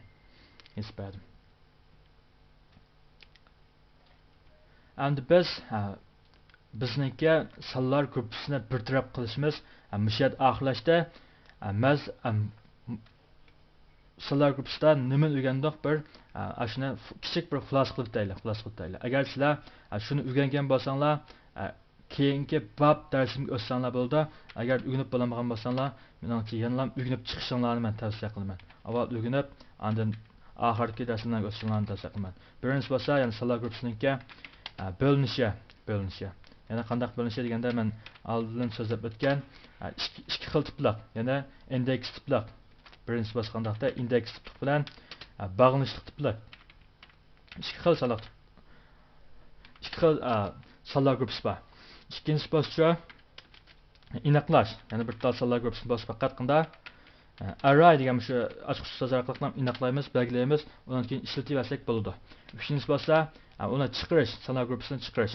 Yana chiqar vaqtida for each bilan qanda print r for each bilan print r mayli indeksliq sonlar gruppasi bo'lsin, mayli bog'lanishli sonlar gruppasi bo'lsin, bu ikkilisi haqida qolgan funksiyalarniki ba'zilar ishlaydiganlar va ba'zi ishlamaydiganlar bor. Biz shuni farqini bilsak bo'ldi. Ya'ni biz oxirida to'rtinchi qilib so'zlaydiganimiz count funksiyasi. Count yana sonlar gruppasidagi sonlar gruppasi elementlarniki sonini topib turadigan funksiya, sonini. Ondan boshqa biz mana yana countdan boshqa o'rgangan funksiyalarimiz range. Ondan boshqa desak, men o'zim so'zlab o'tgan sonlar gruppasiniki eng chong, eng kichik qiymatlarni topib turadigan funksiyalar. Biz u funksiyani tag'dan ko'p so'zlab o'tsak, buni dars oxirlashmaydi unda funksiya so'zlab o'tsak. Ama shu bablarda shuni sizlar to'liq o'rganib o'tgan bo'lsanglar, o'zinglarni bir dansab qilib, sinab qilib, meningki kelarki soatlik darsimga o'tsanglar bo'ldi. Hozir darsimiz jami 8 bab dars tugida. Kelarki soatda 8 bab darsdan men bir xulosa qilib o'taman. 8 bab dars tugagan bo'lsa, bo'ldi men shu asosiy qismidan, asosiy jihatdan putimni endi oldim, o'tirhol qismga qarab mansam bo'ldi deb tushensanglar bo'ldi. Unda bo'lsa biz kerak soat darsimizni ko'rishaylik. Xayr xo'sh.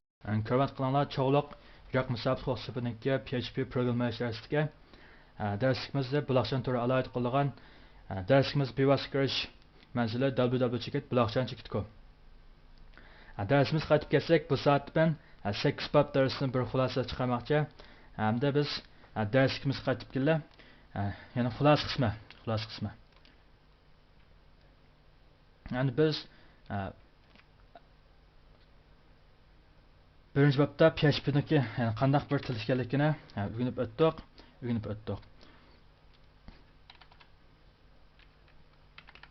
Birinchi babimizda yana PHP'dagi qanday bir til ekanligi to'g'risida. Yani PHP bo'lsa mulozimliklar ijro qilinadigan HTML tiliga orasiga qistirib yozilgan funksiyani asos qilgan tildan iborat. U nada ijro bo'lsa, mulozimliklar ijro bo'ldi. Mulozimliklarni biz ishlash prinsipini so'zlab o'tgan. Mulozimliklar bo'lsa qandaqda har qachon holatdagi tilda yozilgan programmalarni tinch holatdagi bad kodiga aylantirib boshqalarniki yoki ziroat qiluvchiniki tor ko'rgishga yo'llab beradi. Bizniki PHP haqidagi bilimlar mushunchalik bo'ldi. Men so'zlab o'tarsam, men ko'pchilik PHP degan nima deb so'zlab o'tirishdi. Buniki xapolmay, PHP deb bilasizlar. Ko'pinchalar yana men ushurganda PHP deganlar bor. Har xil variantida men o'qib berganlar bor. Yoki bo'lmasa o'rgansanlar, usulni to'g'ri o'rganlab, anda o'rgansanlar.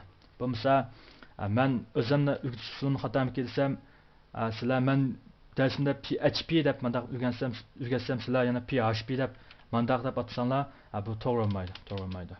Ikkinchi darsimiz bo'lsa PHP'ningki biz muhitini hazırladık. PHP bo'lsa bir harakatchan holatdagi til. Shundoq bo'lgach, uni biz boshqalar ijro qilganimizda boshqalarniki to'r ko'rg'ichisi tonaydigan holatga o'tkazish uchun mulozim tur texnikasini qo'llanamiz. Ya'ni mulozim tur texnikasini qo'llanamiz. Endi mulozim tur texnikasini qo'llanish uchun shu mulozim turni kompyuterga qachalash to'g'ri keldi. Buniki asosiy mulozim turdan Apache bor. IISni mulozim tur qilishga bo'ladi, ammo IISni mulozim tur qilishni biz tavsiya qilib ketmaymiz. Shu Apache ishlatsanlar bo'ldi.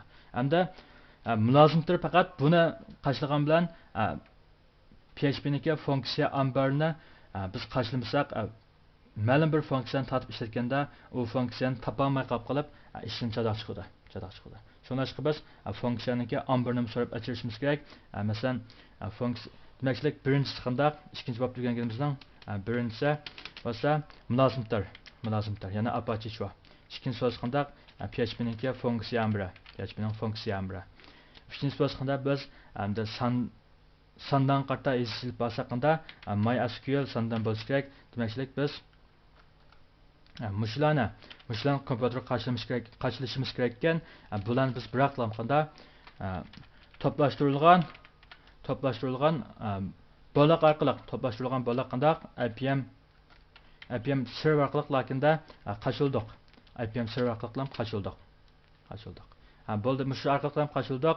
Bu shu uchini o'z olib ketdi. Bo'ldi, o'z ishiga olganini olib ketdi. O'ziga olganini yana MySQL PHP myadmin deydigan shundoq bir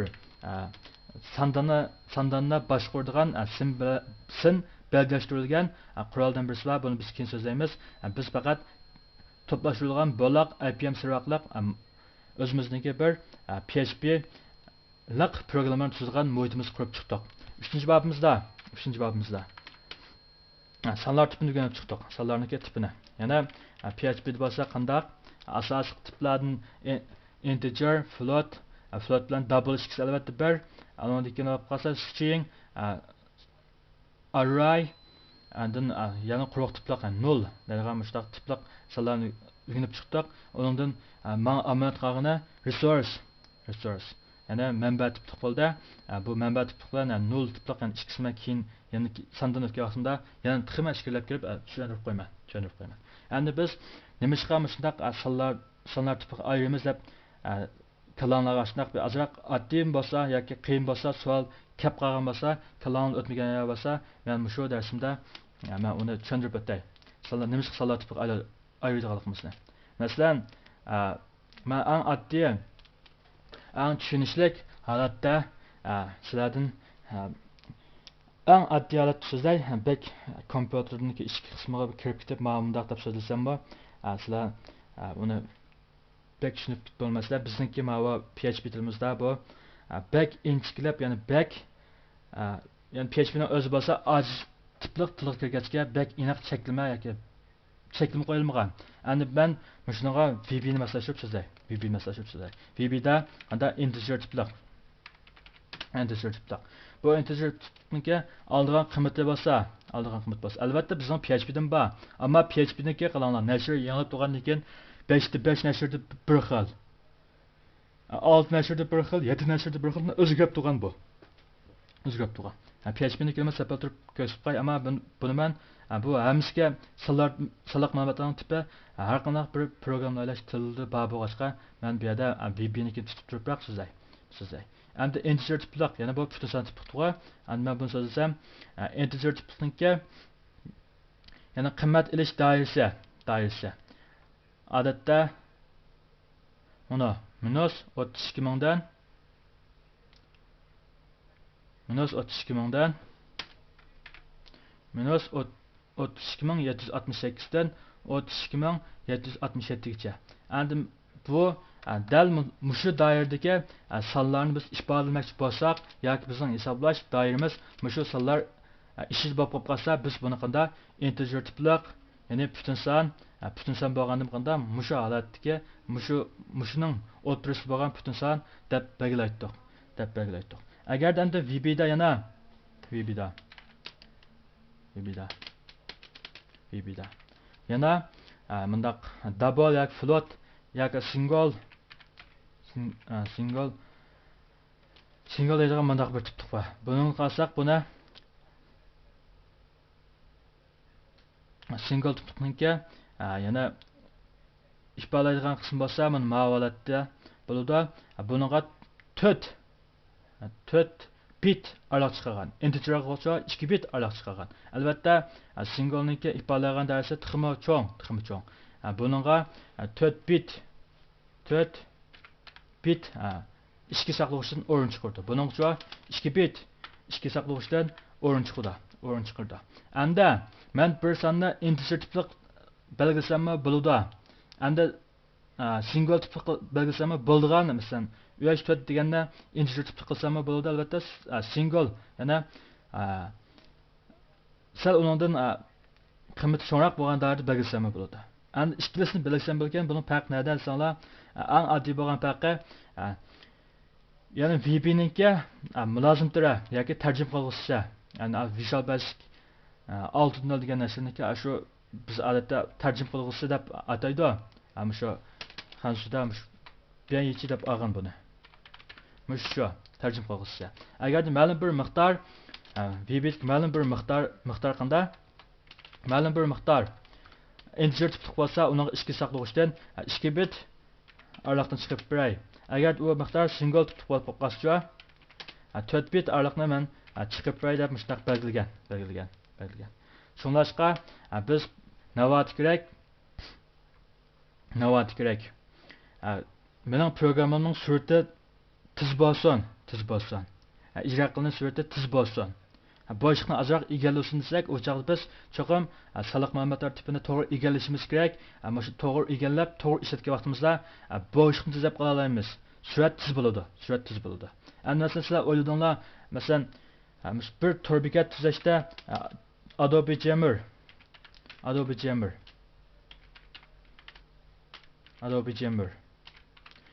Jammer'niki masalan CS6 ni qashlasak, odatda 1.2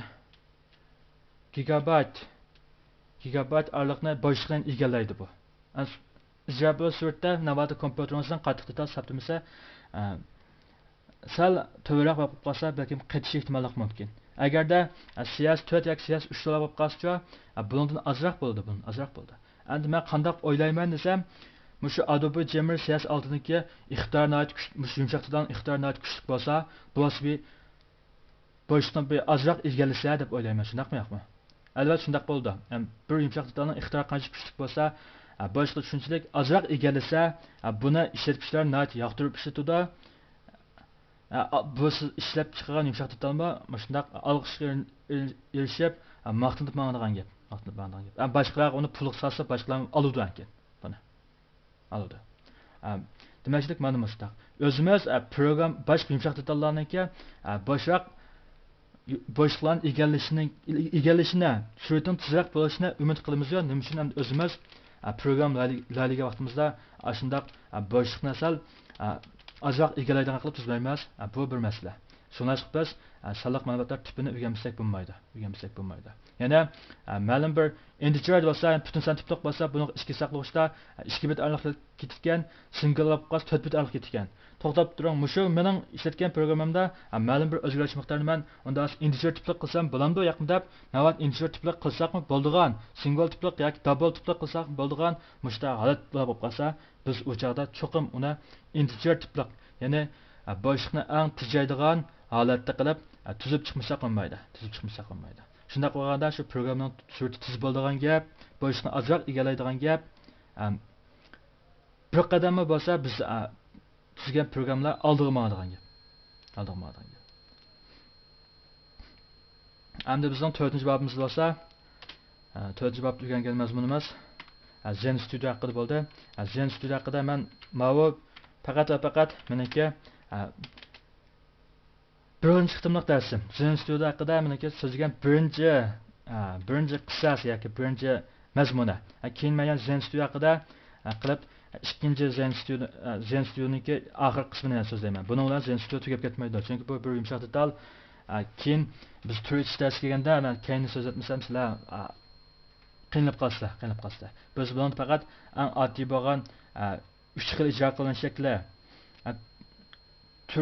tur qurish, tur qurgancha mulozim tur qurish, hujjatlarni qurish, undan boshqa Zensuni aptana degan bir qisturimiz bor.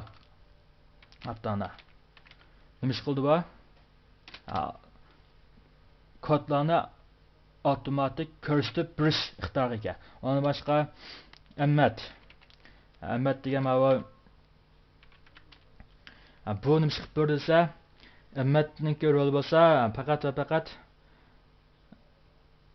kodlarni avtomatik to'liqlash ixtiyoriga, ma'lum bir ochiq so'zni bizlab yozib olgandan keyin kontrol bilan yeni biz tutsak avtomatik holda kod to'plab berish ixtiyoriga asıl oldu. Ama başka jQuery bo'lsa, JS kodlarını yazgan vaqtimizda avtomatik kod to'liqlash ixtiyoriga yoki avtomatik koddan ko'rsatib turishga ixtiyoriga ega bo'lgan bir qisturmalardan iborat. Zensuning o'zi bizga faqat kod yozib berish, lekin yalnız kod yozsak shu kodni shunday ko'rsatib berishlar ixtiyoriga. Masalan, bu edit bilan jiq farqi yo'q. Ammo biz har xil shunday qisturmalarni qarshılash orqali biz har xil o'zimiz maqsadlarga yetalaymiz. Buni qisturmizlar qilib ko'p. Men faqat shu uchunlab tutib so'zlab qo'ygan, shuni bilib olsanglar bo'ldi. Undan boshqa xanzurlashtirish, boshqa xil usullar bor. Navata xanzurlashtirgan kelsa xanzurlashtirsangiz bo'ldi. Kelmasa, buni shunday qo'yib o'tsanglar bo'ldi. Buning ichida bir patman gap bo'lgan bilan biz program tuzgan vaqtimizda buning orasidan hammasini ishlatib ketmaymiz. Faqat biz davomli ishlatganni bilib olsaqlar bo'ldi, kifoya shu. Bo'ldi shu kifoya. Endi 5-chi babimizda bo'lsa, bizni o'rganib o'tganimizdan jumlaningki odatda kelgan jumlalarningki qurilmasini kontrol qilish. Ya'ni biz jumla tuzsak, jumlamiz boshdan oxir faqat bir xil qilib, lakында bo'lib ketaveramda yoki unga biz boshqa amal qila olamizmi? Masalan, agarda ma'lum bir miqdordan cho'ng bo'lgan vaqtida ikkisining qiymatini almashtirib olsin yoki menga cho'ng degan so'zni chiqarib bersin. Masalan, men 1 dan 100 gacha bo'lgan saloni batuzlik urib chiqarmoqchi bo'lsam, buni qanday chiqaraman? Ya'nidek jumlada biz davrlanish jumlasi, tarmoq bo'linish jumlasi kontrol qurilmasi orqali biz masalani hal qildik. Bu yerlik mazmun shundan oxirlashgan.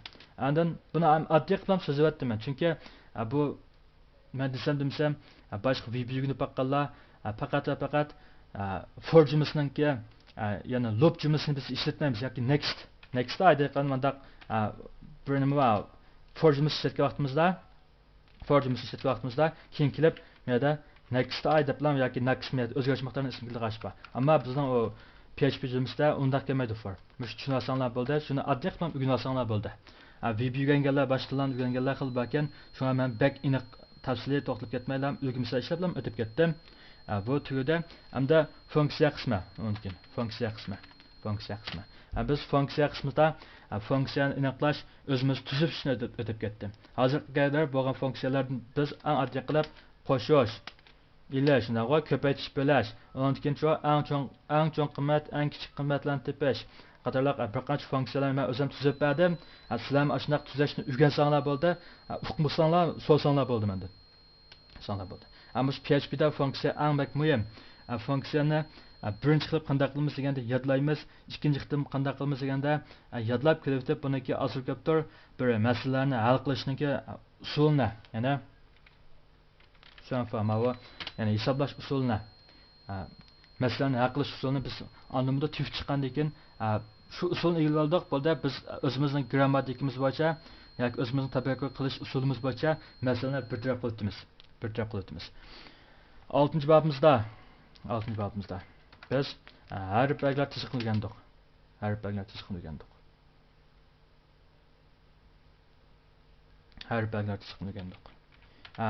chiziqlar intayin muhim dedik. Biz harflarga chiziqni qanday aniq oddiygina qo'yish yoki taqchik bilan aniq qilib bergan vaqtidagi holatni o'rgansak bo'ldi. Undan boshqa muhim bo'lgan funksiyalardan masalan qanday Faqat bo'lmagan deganda bu astiyarlar uzunluq topadigan sap astiyar. Yana qanda? Kesadigan andma ulash belgisi. Ang ati qilib mushuni tushunasanglar mushuni bos ugnasanglar bo'ldi. Mushuni bos ugnasanglar bo'ldi. An uzoq topadigan, kesadigan, ulaydigan bu ishlarni degandoq biz undan boshqa yana funksiya lazım bo'lib qolsa bo'ldi. Yana qolgan funksiya biz tuzamsak, mishada qo'llanma bor, qo'llanmadan aqtirimiz ish tamom masalan. Unda bu 5000 funksiyaning hammani netlab bo'lishi mumkin emas. Yerda buni. Faqat lazım bo'lsa, lazım bo'lganda tutib chiqib ishlatishni bilsak ham bo'ldi. Unda hammani u funksiyaning hammani bilib qolmaydi. Hamda bizniki shu 5 bab mazmunimiz mana shundaq holat tugidi. Bizning bu yerda o'rgangan qurilmamiz bo'lsa, yana oxirda bo'lsa oddiy amallarni o'rgandik. Oddiy amallar deganda nima deganda shu biz burniga bitgan qo'shilish, ko'paytirish bilash, qalbiq chiqarib bilash, anki silishtirish. Biz odat 8 bo'ldik-ku. Arximetrik amallar, silishtirish amallari, xona amallari deb odatda biz uni 8 bo'lgan, 8niki odatda biz bek ishlatib ketmay qolamiz xona amalar. Uni qapqas bekroq ishlatib qolamiz, keyincha ishlatib qolamiz buni mana xatolikni kontrol qilish amalar. Biz nima qilamiz amal belgisi o'rgandik. Biz mishada mana oddiy bir amal belgisini biz burun o'rganib o'tgan, ammo men mishada mustaq bir sizlarniki xatoliklarni tuzitib o'tay. Meni xatoliqimdan sizlar ko'rgan bo'lsanglar, tuzitib o'tsanglar bo'ldi. Shunday qilish orqali tang olg'a ilgarilaylar. Masalan, false ko'paygan false desam. Bunda qanday qiymat qaytadi desam, balkim falseniki yana batuzuk urib chiqib qolsam quruq chiqadi. Agar buni sonli qiymatga aylantirsak-chi 0 chiqadi. Endi bu balkim shu qiymatning mushnaq chiqishi to'g'ri, ammo lekin bizning maqsad muddaimiz nima? Bizning qanday maqsad muddaimiz bor? Biz shu to'liq o'tirib kelib bosh doshib kelib olim maktabdan bitib o'qidik. Biz shundaq ishki logik miqdorini ko'paytirishni o'rgandikmi? Buning nima ma'nosi bor endi? Buning hech qanday ma'nosi yo'q buniki. Hech qanday ma'nosiz bu. Qimmat chiqsin, qimmat to'g'ri chiqsin, biroq qimmat qaytarsin. Biz nima maqsadimiz bor, nima muddaimiz bor? Men nima ish qilaman, shu ishni qilish uchun nima ish qilsam bo'ldi degan biz shu ikki misolni o'rgansak ham, shu ikki ishni qilsak ham bo'ldi biz. Birinchi masala biz PHP'da qanday nima ish qilaman? Ikkinchi masala bo'lsa, shu ishni qilish uchun nima ish qilsam bo'ldi. Faqat biz misol ikki masalani biz bitirib olsak ham ishimiz tugadi, boshqa alohida ish yo'q. Endi buning nima ma'nosi bo'ldi? Bu ma'nosiz bu. Hech qanday maqsad muddani uqtirolmaydi, ma'nosiz. Hamda PHP'da demakchilik ma'lum bir miqdor belgilangan ekan, uningki tipi bo'ladi. Ya'ni u yoki integer, ya'ni butun son tiplaq yoki float tiplaq.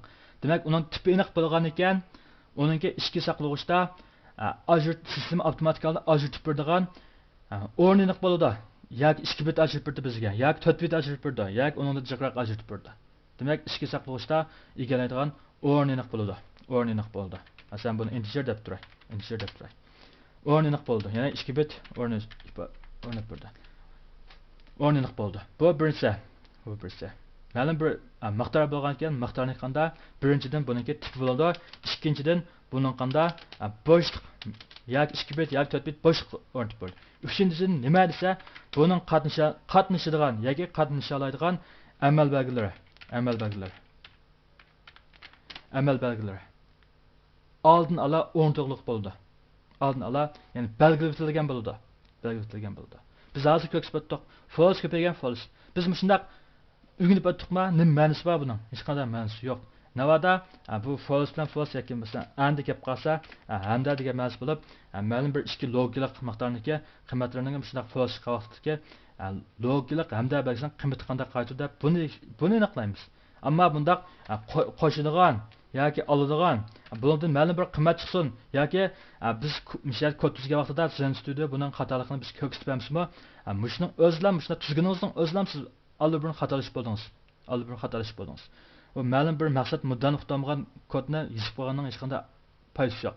Navad biz yasaq buni masundaq masalan bir qo'shniga ishib ketishni qo'y yoki bo'lmasa ma'lum bir integer tipliq o'zgarish miqdor r qo'shilgan yana ma'lum bir yoki float tipliq yoki integer tipliq o'zgarish miqdor t deb buni mandaq sonliq ma'lumot sonliq qiymatlar bo'lsa qanday qo'shilib boramiz yoki bo'lmasa ilishilib boramiz yoki ko'paytirilib boramiz.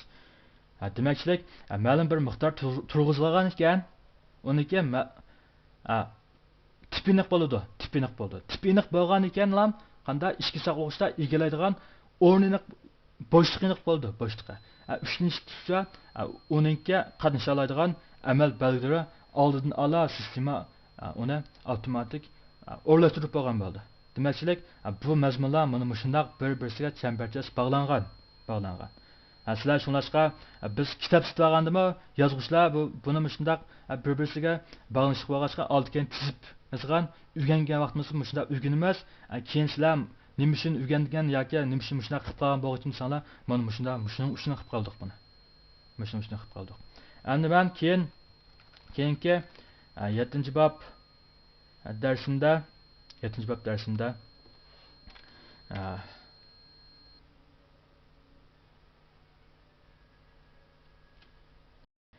bob darsimizda bo'lsa biz yana harflarni tizimli tanishib chiqdik. 8-bob darsimiz bo'lsa biz sonlar gruppasi bilan tanishib chiqdik. Sonlar gruppasi. Sonlar gruppasiga ilmatlar bo'lsa birinchi xil ahvolda qandaq? Birinchi xil ahvolda indeks yana indeks bilan bog'lanishli ikki xil qaraladi. Hamda biz shu sonlar gruppasi tipli miqdorni eng muhim bo'lgani bat yuziga urib chiqarish. Eng muhim qilib ishlatganimiz shu. Undan boshqa men o'tab bergan kont bu muhim. Chunki biz sanash qanday ahvol kelib qolganda 1 2 3 4 deb unda qo'limiz sanab o'tirsak yoki ko'zimiz ko'rib o'tirib sansak ba'zi vaqtda ma'lum bir o'zgaruvchi bo'lgan, chunki nima deb ataymiz? O'zgaruvchi miqdor deb ataymiz. O o'zgarib turg'achqa ma'lum qonuniyatga ega, ammo o'zgarib turg'achqa to'g'ri chiqmay qolib hisoblash. Shuningdek biz kont ishlatib avtomatik holda hisoblaymiz uning elementlarning sonini. Ikkinchisi bo'lsa men eng oddiy qilib so'zlab o'tib bergan range funksiyasi. Bu range funksiyasi yana bu yerda ma'lum bir buni kichik deb tutsak, 0 dan 20 bo'lgan elementlarni qanda elementlarni tashkillangan bir sonlar gruppasini qaytaradigan funksiyadan birisi. Uchinchisi bo'lsa men o'zim tuzib bergan eng cho'ng qimmat, eng kichik qimmatlarni qaytaradigan funksiyalardan iborat. Sizlar 8 bob darsda shuni o'rgangan bo'lsanglar, chiqargan bo'lsanglar, to'g'ri tushungan bo'lsanglar, hisoblash amallarini xato ishlatmay naq joyiga keltirib ishlatgan bo'lsanglar, to'g'ri egallagan bo'lsanglar. Endi men sizlarga gapni o'rganayotgan vaqtimda sizlarga yana usul o'qishni asos qilyapman. Usul. Ya'ni imkoniyat tushunib o'rganinglar, andimda bir o'zingizga savol qo'yib qilinglar. Men shuni nima uchun o'rgandim, buni o'rgansam nimaga foydasi bor degandek, bunda bir oddiylashtirib o'zingizga bir savol qo'ying. Shu vaqtida men shunday bir patman javoblarga erishsangiz. Andan sizningki shunday javoblar erishgandan keyin tiximi qidirqinib o'rgangingiz keldi. Shu 8 bob darsniki muhimligi to'g'risida men shunday to'xtalib o'tay. Tushunmagan mazmunlar bor so'ranglar desam, bek hamda har xil yerdan men so'zmaga yerdan tushib olgansizlar yoki bekliki yozgan kodinglarni internet bek qalaymiqan. Nima ish qilmoqchi bo'lganliklaringlarni maqsad birinchilab men nima ish qilaman zoda. Ikkinchilab shu ishni qilish uchun qanday qilsam bo'lg'idek degan ikki savol har doim kalongizda bo'lsin. O'zingizning yozgan kodingizni o'zingiz bilmay, o'zingizning nima ish qilmoqchi bo'lganligingizni o'zingiz bilmay yursangiz, bu hech kim yordam qilmaydi sizga. Men emas, mendan boshqa o'quvchilar dan so'rasanglarmi balkim boshqa o'qishlarmi yordam qilarlar va yoki yordam qilolmas naglan basanglar qozonni qo'qitib avval mushu PHPni men o'rganalamdim chiqbala mendan shundaq kuyarib gapiryapti ma'lum men mushu PHPdan o'rganalamdim deb men shada mundaq attig'in lakin javob beribday siz PHPni o'rganalamdim yo'q bu degan savolni mendan so'ramay o'zingiz so'rang agar navoda mendan so'rasangiz ma'lum siz PHPni o'rgatalamsiz deb so'rasangiz men o'rgataolaman deb javob beraman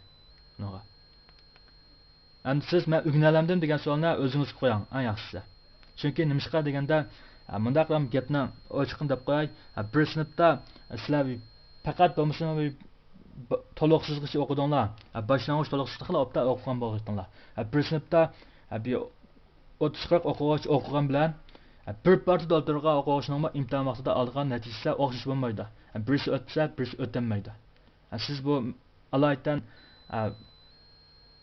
kelib bilingizni bog'lab o'rganmasangiz bu PHP odamni opirib cho'lga opirib tashlashni yanmaydi masalan men o'zimni islam 2,5 yil PHP o'rgandim 2,5 yil o'rganib 2,5 yil o'rgangandan keyin endi mushunchalik saviyaga yetdim o'zimni men aran bek bo'lsa o'tirhol saviyada deb aytalayman o'zimni yana men o'tirhol saviyada deb aytalayman bu PHPda ma'lum biz ang attigan portal tor bekat yasay olamdiq deb so'rab qo'yapsizlar bu PHPning o'zi tor bekat yasaydigan programlashlardan birisi bu PHP o'rgangandan keyin albatta tor bekat yasaymiz ammo masala bizning qandoq tor bekat yasashimizda masala bizniki qandoq tor bekat yasashimizda bu tor bekatda masalan ang attigan kelib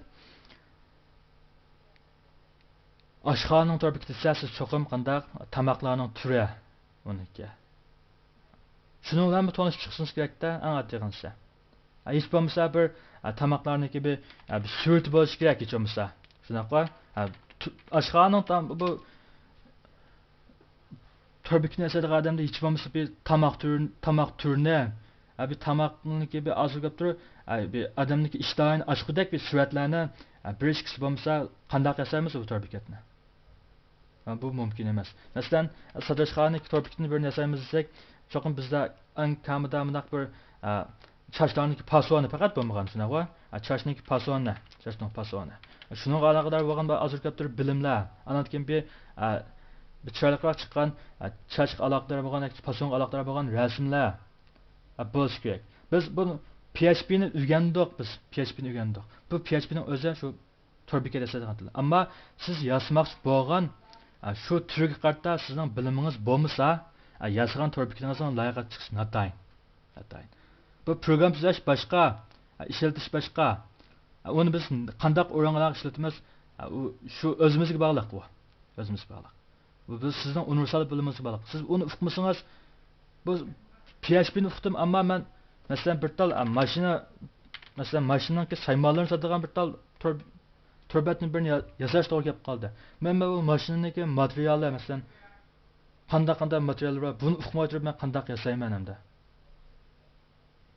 bu tor bekat yasamak haqiqatan oson emas ammo program laylashni o'rganmak oson men sizlarga o'rgatmoqchi bo'lganim program laylash ya'ni PHP tilidan program laylash darsning temi obdan qalang darsimizning temisi bo'lsa cho'g'liq yiroq masofalik o'qish sinfining PHP program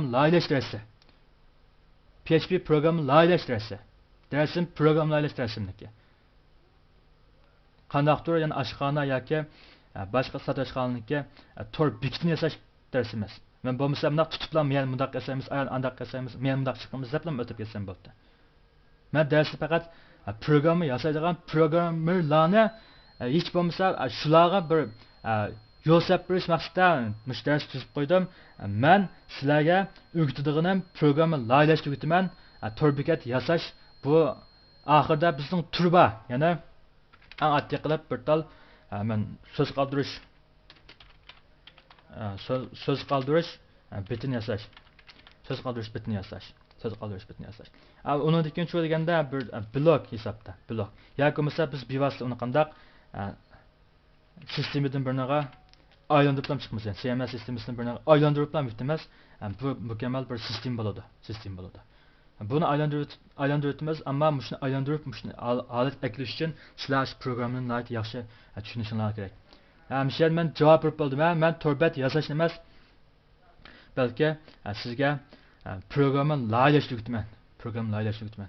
Bu ikkisini o'tirda shu albatta tabiiylik holda program layihalash huquqida men torbat yasash huquqida, amma bizning yasaydigimiz qandaq torbikat u yasalamsiz, yasamamsiz bu sizga qoldi. Sizga qoldi. Sizga qoldi. Men mush darsning oxirigacha o'rganaversanglar, sizlarni yetaklab ochiqadigan birinchi turim, ya'ni darsning eng oxiridagi birinchi turi bo'lsa, so'z qoldirish bitini. So'z qoldirish bat sistemasi yasash. So'z qoldirish bat sistemasi yasagandan keyin shu yasagan so'z qoldirish bat sistemasini CMS sistemasiga aylantirish. Shuning bilan bizniki PHP ninki jarayon qo'zlangan. Mana yana men oldinda qo'y, PHP ninki jarayon qo'zlangan. PHP'niki jarayon qo'zlangan programni layihalash qismi tugaydi. Bu faqat PHP'niki bir qismi xolos. İkinci bölümüm dersimde, ikinci bölümlük PHP dersimde ben PHP'niki obyekt qo'zlangan qismini so'zlayman. Yana obyekt qo'zlangan program layihalash qismini. Obyekt yuzlangan programni layihalash qismini aytman. İkinci qismimda yana shu jarayon yüzleniş qismi tugab bir tal so'z qoldirish bat sistemasini yasab, uni biz CMS sistemasiga aylantirayotgandan keyin men ikkinchi qismim yana obyekt qo'zlangan program layihalash qismini aytaman. Bu qismda bir qadar murakkab ko'proq sizlardan jarayon yuzlangan program layihalash qisminiki bilimini o'zinglarga o'zlashtirib olganliklarini talab qildi. Buni o'tamiz, ammo hamma o'taman, ammo buning uchun menga vaqt kerak. Men xizmatga ishlayapman. Bosh vaqtlarimda ishlayapman. Bosh vaqtlarimda dars ishlayapman. Bosh vaqtlarimda mening xizmatim bor o'zim shutoq. Shunga meni aldatmay, hozircha to'liq 8 bab dars mushtugida mushuni o'zinglarga bir bilmanglar aylantirib, men so'zlagan haqda bir tushunchaga ega bo'lib, tugagandan keyin andan keyin 9-bab darsimga o'tsanglar bo'ldi. Bizning 8 bab dars bilan oxirlashimiz mushiyat tugadi. Xayr xo'sh.